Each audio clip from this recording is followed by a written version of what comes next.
So, greetings. Once again, some. This is a test page of sorts. One of the initial starts to the Spear and the Stars comic book, done with watercolor paper.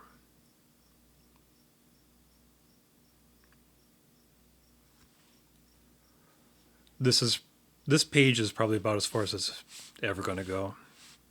It's a good technique test, but it is what it is. And this is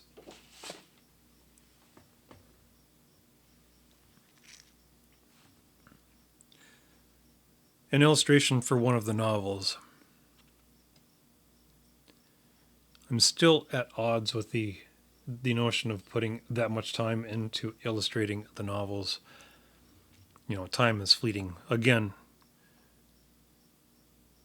time is a cage that keeps shrinking day after day. So, at a certain point, one has to prioritize. And that was one of the reasons why, when I first started as a youth, I wanted to draw comic books. And, life happens, shit happens, and, things change. And that's one of the reasons why I got back into drawing comic books, because I would do the drawing and then I would do the writing. And if I was writing, I wasn't drawing. And if I was drawing, I wasn't writing. And so, in that, doing comic books allows me to do both. So I'm still working on progression of stories and characters as I'm doing the mechanical function of putting a line down on paper. So with all of these comic books, the line work is going to go down, then a script is going to be written, and then probably have the pages scanned and then put. I haven't decided with this recent one that I've been working on the last few days, but with the Spear and the Stars, all the artwork is going to be done. The script is all going to be written down, and then using the computer, utilize that tool to do the word balloons, because my handwriting is shit. I'll just be perfectly blunt. My handwriting is crap. Perfect. In preference, some time to do practice. Practice makes perfect. And that's kind of so. Again, the first initial video that I was doing, that I did all this, was 20 minutes, and it was a blabbering bunch of crap. And again, retelling the fact that it was a big, huge controversy between my parents and the school teachers about me having to conform how I held the pen based on this stupid rubber triangle thing on the pencil. Well, obviously that didn't go out so well. So the other issue with this first initial video is I had a 60 millimeter lens on the camera, which you saw this part, but what I was explaining, you couldn't see the rest of the hand. So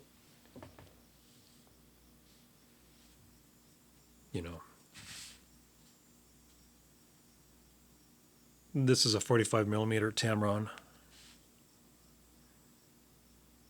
on a beaten and well-used Nikon D4 with more mileage on it than my old Toyota pickup truck. And so this next little video, I'm not going to call these tutorials, because a tutorial would indicate that this is how you do something, and I'm not pretentious enough to dictate to someone how this is to be done. I'm just going to try to be as clear and concise about explaining how I go about accomplishing what I accomplish, which, in the grand scheme of things, isn't very much. Not at all. But, that being said, So the whole thing right here should be boiled down into three. This sounds so trite. This is the style of you doing this, and this is how you're going to do that. You go through these steps, bing bang boom. Well, I'm going to go through this with three steps. The first step is going to be time. That is the absolute most important thing, because time is going to lead through practice to technique. And technique is the second of these three, most important. And the last, the least of the three, it's important, very much so is important, but the least important of these three is going to be the tools.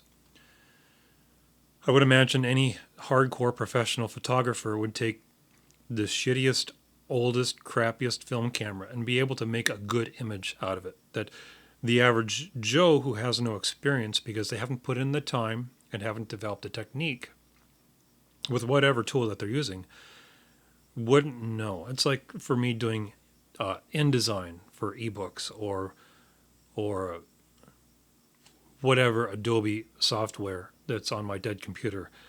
I labor over that because I have no idea what I'm doing. I'm blindly going through what I could be doing, what I should be doing, and what I am not doing and what I should not be doing because I just don't know. I haven't put the time in.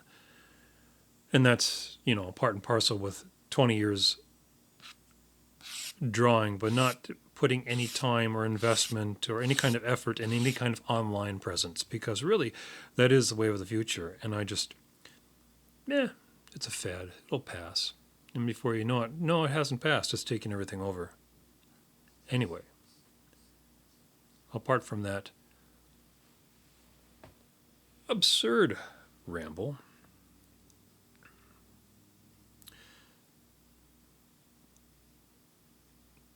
time is, it's easy to explain time. Time is practice.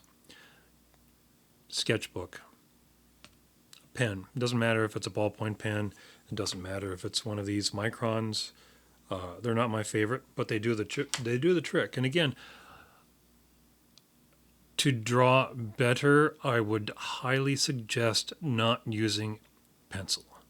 Pencil's easy. You can do all sorts of lovely little gradations and all sorts of lightweight, like little fine things on that. And if you mess up, you could just erase it. But you don't want to erase because you want to see your mistake. You want to see it etched into stone, figurative stone.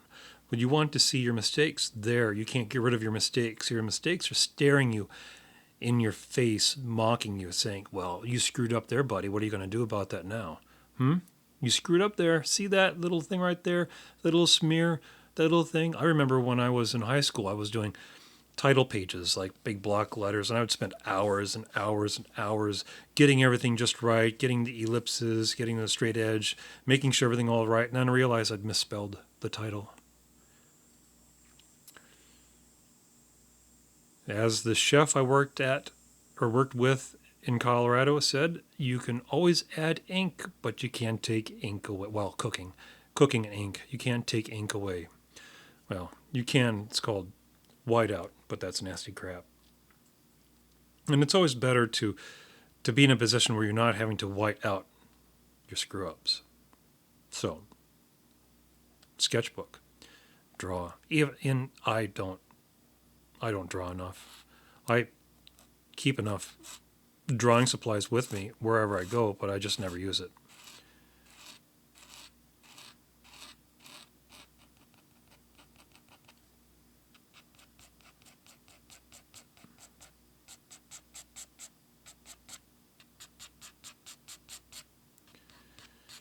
So, time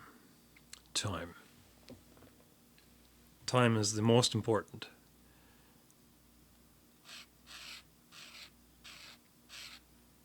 And time gives you technique.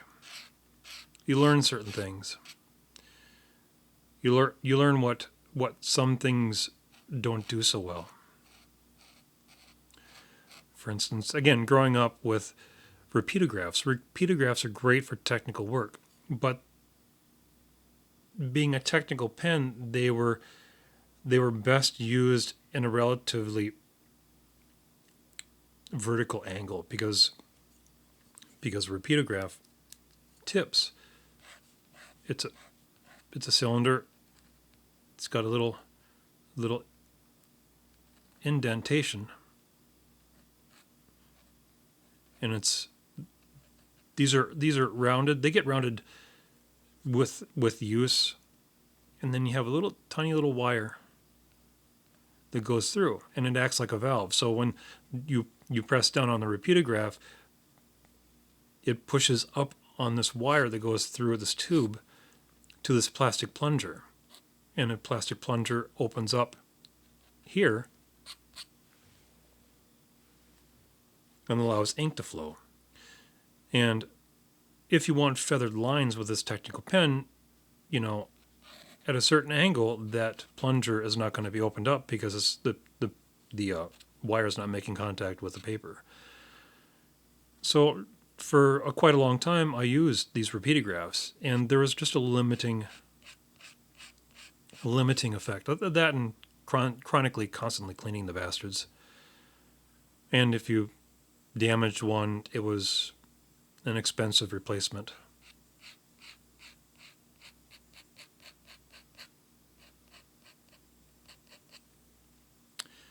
So that's what left me with these.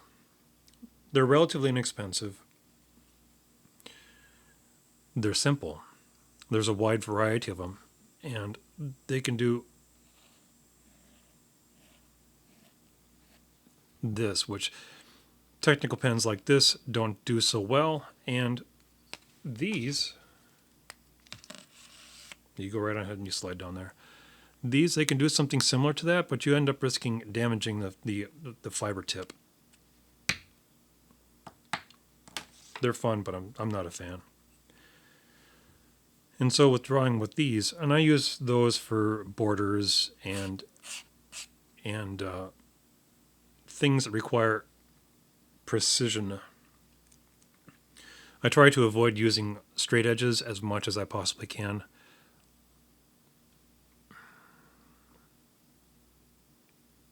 It's just a choice. So technique is the second most important. So get past all that junkola. So someone was asking about how I held the pen, and that's part of the technique, and that does have some interplay with the choice of tools that you have. So again, having always held the pen like this,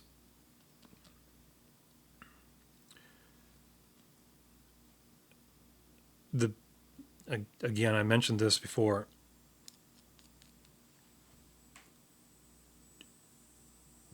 holding the pen is finesse. Again, it's a technique thing that you learn. Don't hold the pen. It's not a ballpoint pen where you're sitting there writing out notes to your groceries.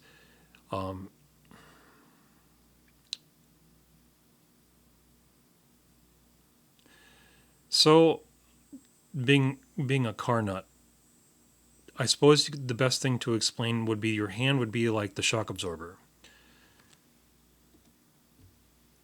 or the dampener in a technical sense.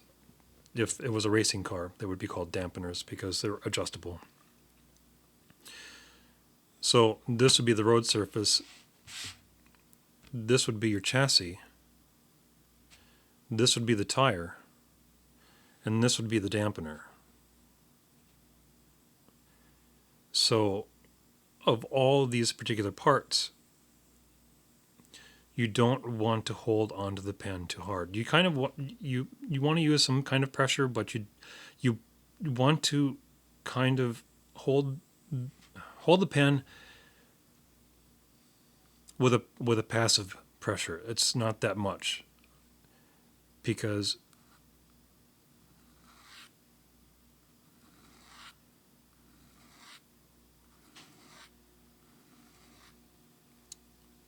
it sounds stupid to say it just becomes second nature, but it doesn't.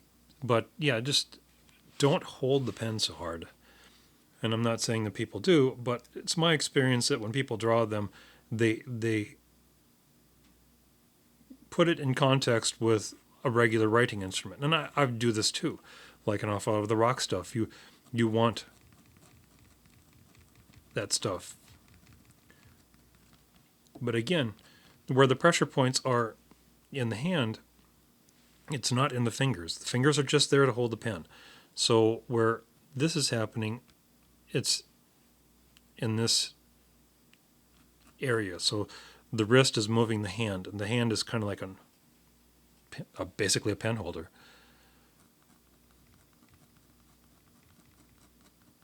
And then not gripping the pen so hard allows you to change angle. Now, I don't know how people would, if they're used to drawing like this. But again, it's don't have so much like tension in this part. It's just there to hold the pen in place.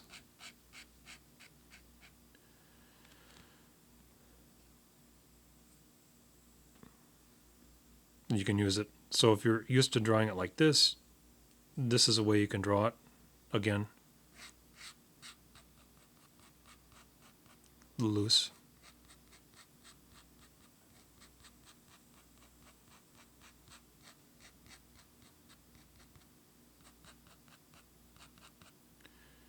But the other thing too is pen holders. So I have several of these. I don't like them. They're not comfortable. Most of the time it's because they're designed for this kind of holding. And that's why I have those, because they do work. But in regard to pen holding, I don't like thick handles. Again, it's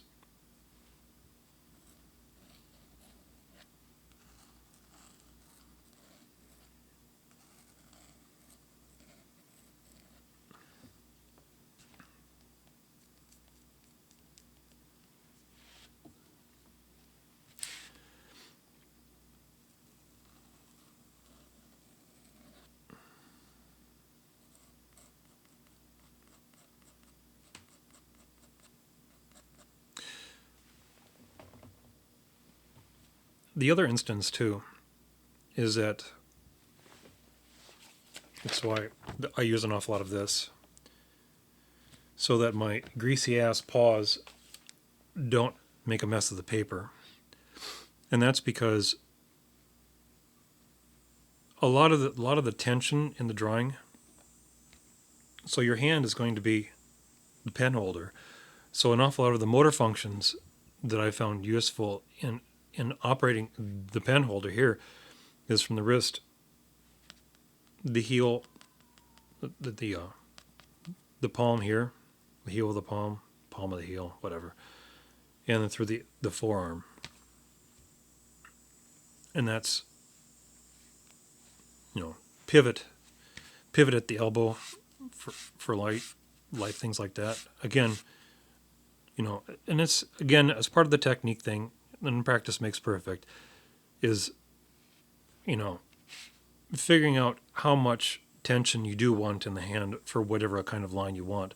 Obviously, thicker lines are going to cause you to put more pressure down on the paper, which is going to bring you to use more rigidity in how you hold the pen. Another thing I've done is I've just done this, which doesn't work. Again, my hands shake a little bit these days. Maybe that's not such a good thing anymore. But if you look here, from the forearm, if you can see it in the frame, but the majority of it is just the rotation on the bottom of the hand.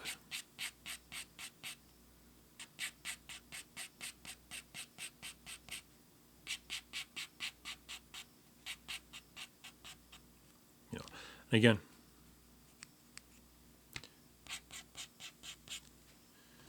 you're not holding